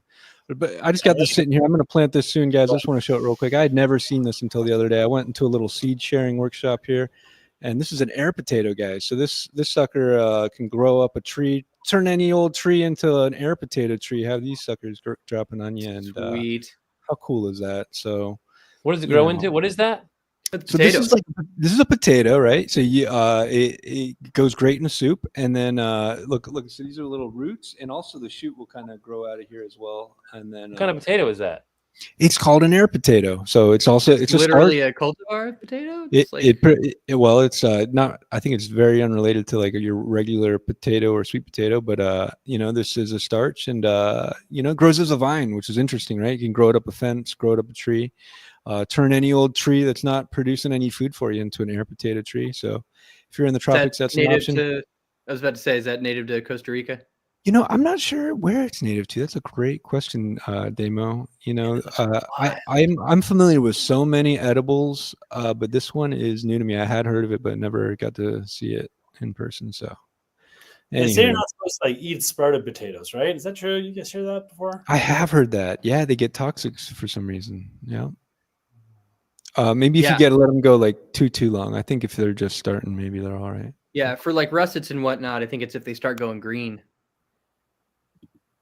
That's right. That's right. The sign. Watch out for that, dude. Until next time, guys. Cook your potatoes in tallow if possible. Some ghee, some lard, something good for you. Yep. And guys, it's a good time of year as well to order some mulch, and our friends over at Chip Drop, chipdrop.com, have a great solution, and we'll kind of end on this. Thank you. It's been another great Maha Minute, Maha Hour, Maha Club, Maha Live. If you like what we're up to, go get a piece of Maha gear, or just drop us a follow, or just tune back in next week. You're amazing. Thank you for everything. Let's go. Let's grow. Get yourself some free mulch. Chipdrop.com. That guy is hilarious. I'm glad you're playing him. He's epic.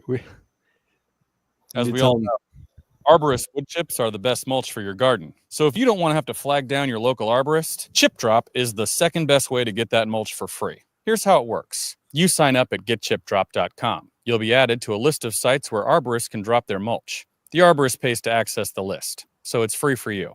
I know what you're thinking. Great mulch, delivered right to your door for free. What's the catch? Well, there's a few. Today we're talking with people who have used Chip Drop who probably regret it. So it looks like the arborist just dropped a large dump truck sized pile of mulch right here in the middle of your driveway. Yeah, it's a big one. Why didn't you just ask for less? I don't think you can specify how much you get. If you get a chip drop, it's whatever size truck the arborist happens to have or how full it is. So you have to take the entire amount, even if it's 15 or 20 yards of mulch. Yes. That sounds convenient. So I noticed that this is not exactly store-bought mulch. There are leaves, pine needles, sticks, a candy wrapper. I see a straw. Are you okay with that? Yeah, yes, I am. Why? Well, because it's free. I see. So does this gigantic pile of wood chips in the street bother your neighbors? No, because they actually get to take some of it. We all got it together. I have a neighbor around the corner who will take some, and then anybody else who needs it. You can select logs on Chip Drop. You can, or some logs and mostly chips. But it's not called Log Drop. It's not. It's just an option under Chip Drop. So with a pile of mulch this size, I'm sure they gave you plenty of notice before they dropped it off? That is not correct. No notice at all. No notice. No. Usually they don't give you any notice at all. I once got mine within hours of requesting it. This time it took 6, maybe 7 weeks. 6 or 7 weeks. That sounds like a scam. It's a free chip scam is what it is. So there you have it. No notice, tons of chips, and you might have to wait forever. Chip Drop is a real hassle, unless you're like these folks. And if after all this, you really do want a Chip Drop, check out our next video, which will tell you how to get ready for one. Happy mulching. Oh my God. That's brilliant. Isn't that brilliant? Yeah, it's great. That's great. Really, really, really good. Really, really. And then let's just watch the next one because you guys rule.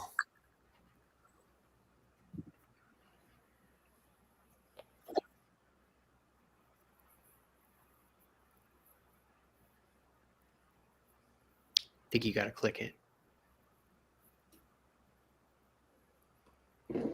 Ready to receive. All right. Did that last time too.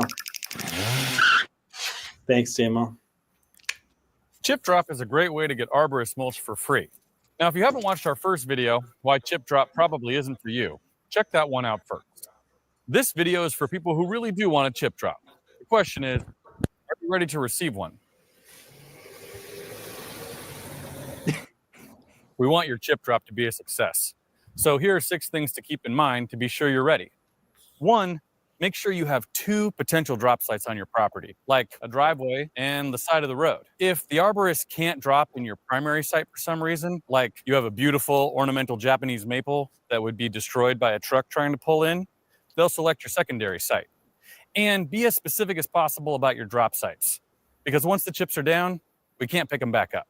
2, check for low overhead branches and power lines above the drop site. We're trying to make less work for arborists, not more work for electricians. These trucks need at minimum 15 feet of clearance. 3, make sure there are no cars parked in your drop site while you're away at work during the day. Digging your car out from under 15 cubic yards of mulch can put a real damper on your day. 4, answer your phone if you see an unknown number and you're waiting for a chip drop. It's either a timeshare scam or the arborist might be trying to clarify something. 5, paved surfaces are the best drop sites. Some crews won't want to drive into your yard for fear of damaging your property or that their truck might get stuck. And 6, be sure that everyone in your household is aware of the pending chip drop and that a burly arborist will be delivering a massive pile of mulch on some unknown day at some unknown time. Overzealous spouses have been known to confront arborists with the hose turned all the way up. Remember, the reason chip drop is free is because of your flexibility to take a drop at any time. Time is money for arborists. They use chip drop because it's a less expensive option. They need a quick, convenient location to go drop their mulch so that they can make more fast. That's why you can't receive a call ahead of time, and why partial drops don't work, and also why we can't 100% guarantee that you will receive a chip drop. If you're wondering if chip drop is active in your area, just set up your account at getchipdrop.com. You'll be able to see if there have been other drops nearby and how long people have waited. And if you don't see any drops in your neighborhood, please help us out by staying on the list so we can get the service started near you. Finally, there are 2 secrets to help increase your chances of getting a chip drop sooner. One is checking the box that says you're willing to accept a few logs. They make great art projects. And the other is offering to pay the $20 drop fee that the arborist would usually pay. That's still about $400 cheaper than buying this amount of mulch. And that's it. If you have any other questions, please check out our FAQ page on the website. That's getchipdrop.com. Happy mulching.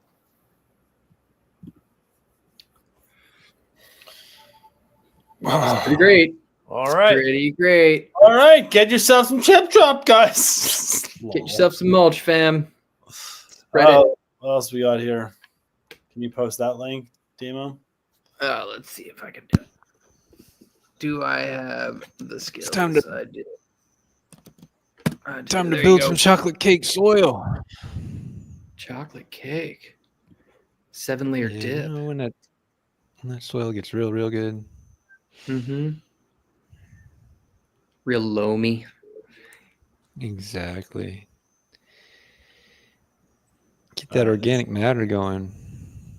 What do we got from Dust? Let's PG-13. Right. Oh yeah, totally. Oh no, that's make soil. Why mushrooms are starting to replace everything. All right, let's just press play. I'll be back, but this is a 15-minute video, but whatever, let's press play. 15-minute video? Whatever. Let's play. I mean, much love. If I'm gone by the time we're done. See you next time, my lovely people. Adios, Demo. Aloha. Via con carne, my child. Mahalo.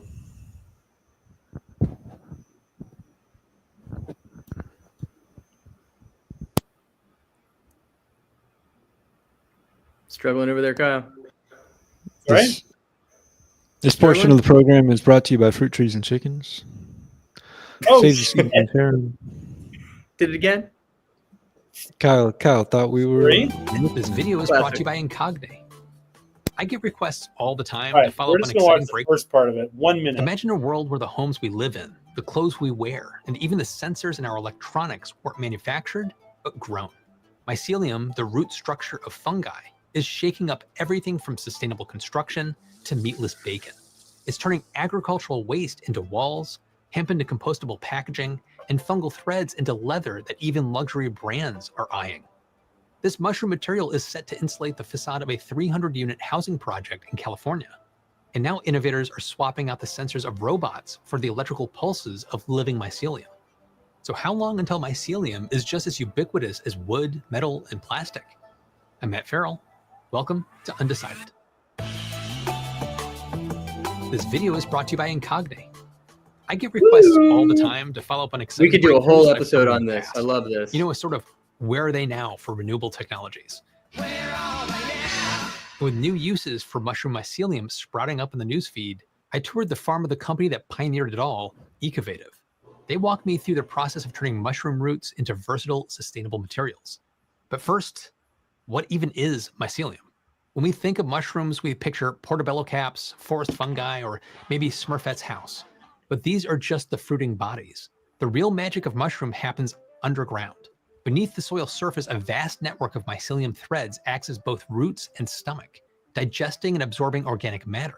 These threads, called hyphae, are tubular structures that intertwine to form lightweight, lattice-resembling foam.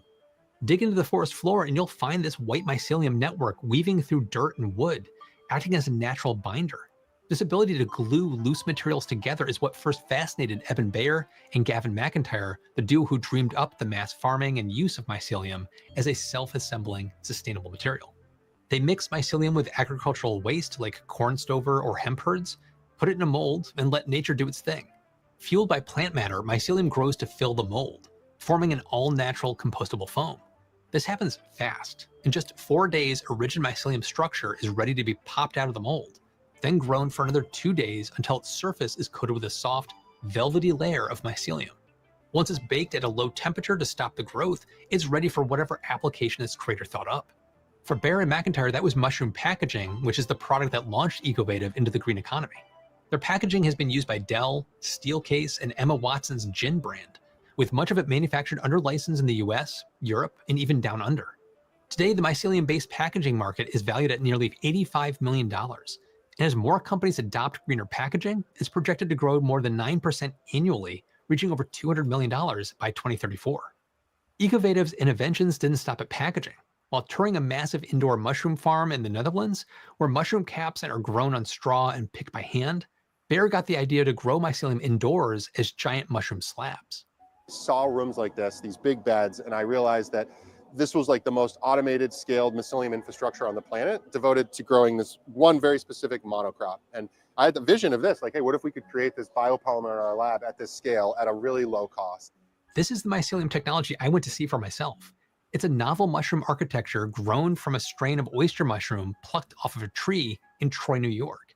Forget the mulch, this is pure mycelium, and it's unlocking a whole new realm of material possibilities. Looks like the world might just be Ecovative's oyster. They're calling it air mycelium. But yeah, this is 12 days worth of growth. And you can see it just has a nice tissue texture. So this is like the future of indoor farming. That's Lacey Davidson, who let me pull a bit of the mycelium off with a glove. Oh, wow. Oh, wow. It's kind of tacky. Yep. That is wild. This is low energy, low resource farming. Unlike plants, mushrooms don't need grow lights. In fact, mycelium hates light. It thrives in the dark on damp sawdust and wood chips, upcycling waste into versatile building blocks. Water use is minimized too. You hydrate the wood chips, more water is released from the digestion of the wood chips. And then, while this room's really misty, we're mostly just recirculating this humid air that the moisture kind of respirates. That moisture-laden air is blown around the indoor farm to mimic the mist and breeze of a forest. Once the mycelium reaches a point where it's fully matured, but not yet sprouting, the giant racks it's grown on transform into conveyor belts, sliding thick sheets of mycelium right off the ends for automated harvesting. On just 1 acre of land, Ecovative's mycelium farm produces 3 million square feet of material each year. That's nearly 700,000 square meters of mycelium per hectare. But what's truly remarkable is air mycelium's versatility. It slices 2 ways to create 2 totally different products, leather pants and pocket bacon. But before we get into the surprisingly stylish side of mushrooms, and yes, leather pants are involved, let's take a quick pause. While mycelium might be growing out of the dark, your personal data shouldn't be. It's kind of shocking how easy it is to find your personal details online. Well, today's sponsor, Incogni, can help you get to the source of the problem and restore some of your privacy. Data brokers have made a business out of collecting your personal details and selling access to it. And sometimes they sell your info to some pretty shady people. Incogni can help you with this. We have the right to request that data brokers delete our information, but it takes a lot of time, effort, and sometimes legal action. I signed up for Incogni, gave them the legal right to work on my behalf, and then just sat back and relaxed. They also just launched a brand new tool called Custom Removals for subscribers to their unlimited plan that's really cool. It allows you to flag an unlimited number of sites where your data is exposed. It couldn't be easier. If you want to take back some of the control around who has access to your personal information, give Incogni a try. Take your personal data back with Incogni. Use code UNDECIDED at the link below and get 60% off an annual plan. Thanks to Incogni and to all of you for supporting the channel. All right, now back to those mushroom leather pants. Seriously, slabs of mycelium can be compressed with rollers and embossed to create an all-natural looking leather, with stretch, drape, and toughness of the real thing. That's is both chemical heavy and water intensive. Ecovative's Forager leather, on the other hand, it gets to skip like the nasty parts, right? Like all Yeah. the chromes, all the salts, all the deputrification. None of that has to happen. It just instantly goes in. Right. And there's also other added benefits where It's less time in the tumbler, so it doesn't take as long and as much water, so less energy, less water. Right. Mycelium leather is also grown in just 9 days and produces half the emissions of conventional leather. It's cheaper too, ringing up at just 18 to 28 cents per square meter, compared to $5.81 to $6.24 for raw cowhide. And unlike vinyl and polyurethane-based pleathers, forager leather is biodegradable. It breaks down like real leather instead of hanging around like plastic. Since I last covered Ecovative's mycelium-based leather, the company has partnered with Danish footwear brand Eco. Together, they're refining the leather-making process to produce custom-grown materials for shoes and accessories. And in 2025, Ecovative is scaling up in a big way. It's set to commercialize its leather with major brands already lining up like Calvin Klein, Tommy Hilfiger, and Veja among them. And Ecovative isn't the only company advancing mycelium-based textiles or mycotextiles. MycoWorks, based in California, is turning reishi mushrooms into luxury leather. It's already found its way into Hermes handbags. GM even explored MycoWorks fabric for several interior parts, including matte pockets of their Soleil electric convertible. I guess that makes mycelium the Cadillac of leathers? If turning mushrooms into leather wasn't surprising enough, Ecovative also found a way to make bacon out of mycelium. They call it My Bacon, or maybe it should be called Mycelium. It's already on the shelves in over 1,400 stores, and it's made from thick slabs of air mycelium. You get harvest, you get the thrust, and then it goes into a bacon plate there, you get sliced.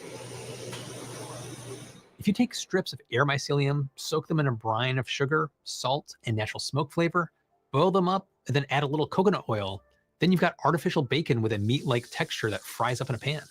That's exciting because about the only two things nutritionists seem to agree on are the benefit of eating more plants and less processed meat.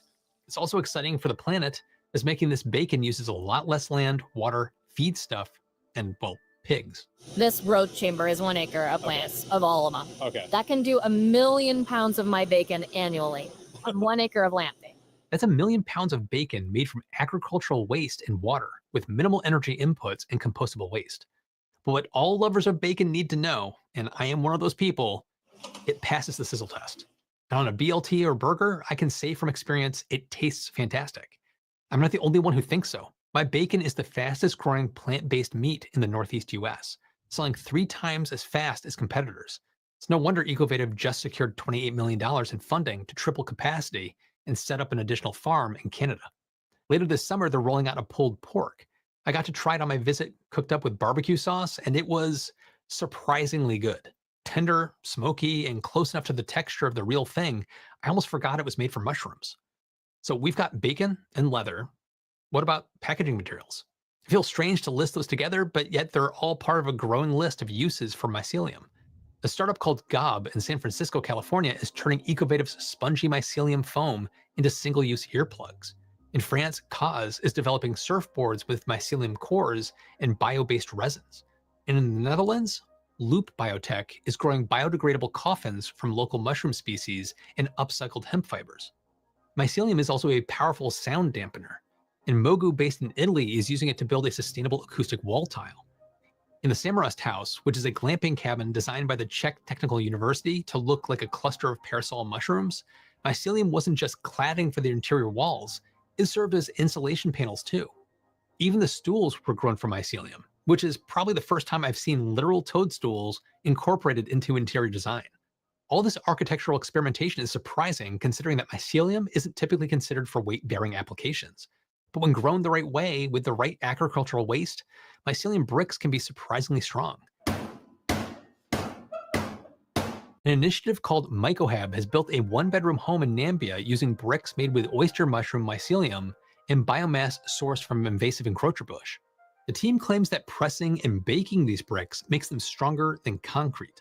Their hope is to someday produce these bricks from local materials at a low enough cost to provide fire-retardant housing for communities that need it most. We don't have to wait for someday to see homes constructed with mycelium, though.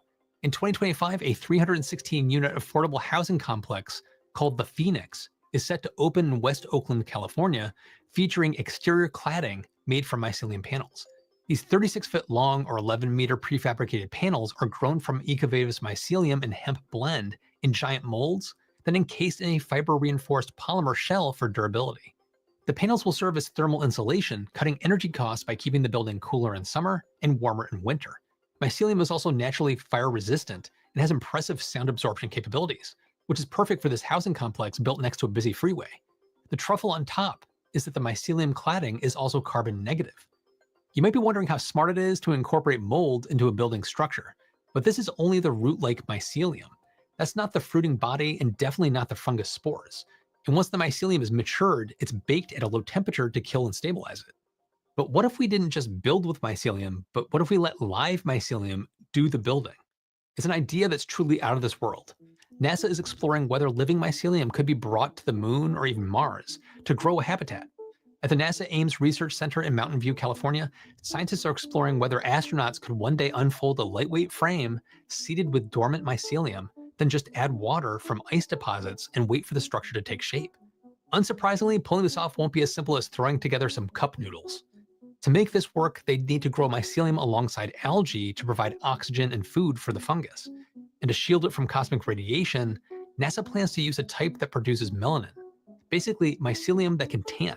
Soon they'll be testing whether mycelium can grow in low orbit, bringing this technology closer to the moon than ever before.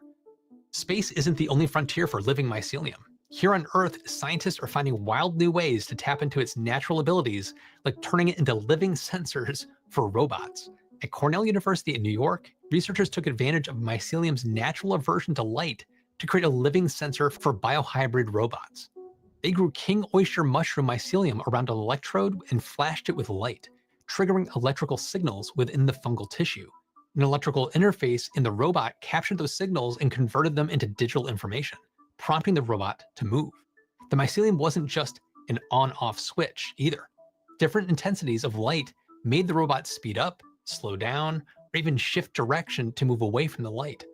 Mycelium is incredibly sensitive to its environment, detecting not just light, but also chemicals, moisture levels, and even nearby plants. The Cornell team hopes that one day mycelium-based robots might be used for environmental monitoring. The vision is to let biohybrid robots take cues from the soil to determine just how much fertilizer is truly needed, reducing excess fertilization and therefore chemical runoff. We're talking sustainable agriculture on top of sustainable construction, consumer products and clothing, food and packaging, all from mycelium. These humble fungal threads are one of the most exciting materials to come along in decades because they're grown, not manufactured. Mycelium materials have the potential to replace plastics and foams that are derived from petroleum. And when they're worn out or out of style, they don't clog up landfills for hundreds of years or pollute our oceans or us with microplastics. Instead, they break down right into the soil, enriching it with nutrients that fuel new plant growth. This is the essence of a circular economy. Products that aren't just biodegradable, but regenerative. Mycelium is part of a cycle, grown from agricultural waste, assembled at a room temperature with minimal energy, and composted right back into the earth when it's all done. Nothing wasted, everything renewed. The best part is that mycelium does all this without sacrificing performance. It makes for sturdy foams, resilient leather, and even pretty convincing carnitas. But what do you think? Should we swap BLTs for MLTs? Or do mycelium alternatives psych you out? Jump into the comments and let me know. And be sure to listen to my follow-up podcast, Still to be Determined. We'll keep this conversation going. And thanks as always to my Patreon.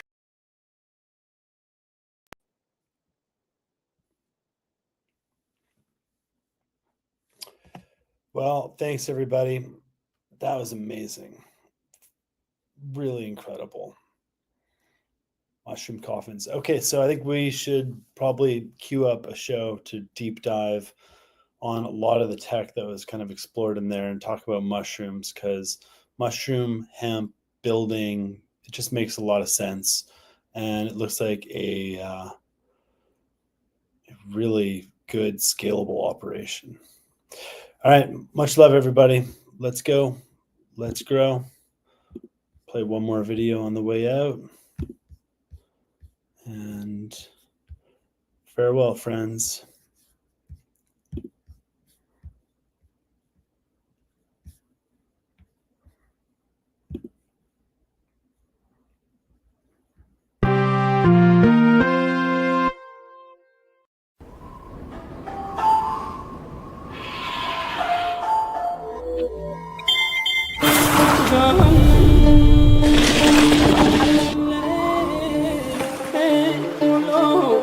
Oh,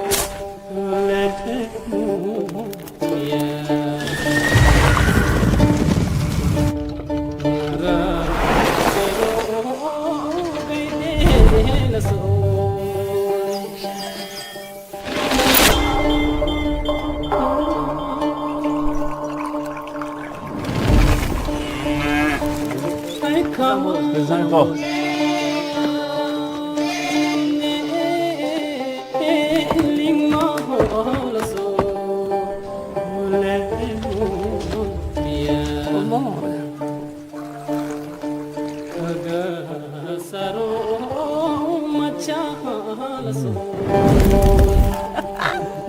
Hana, adapting ancient traditions into remedies for modern living.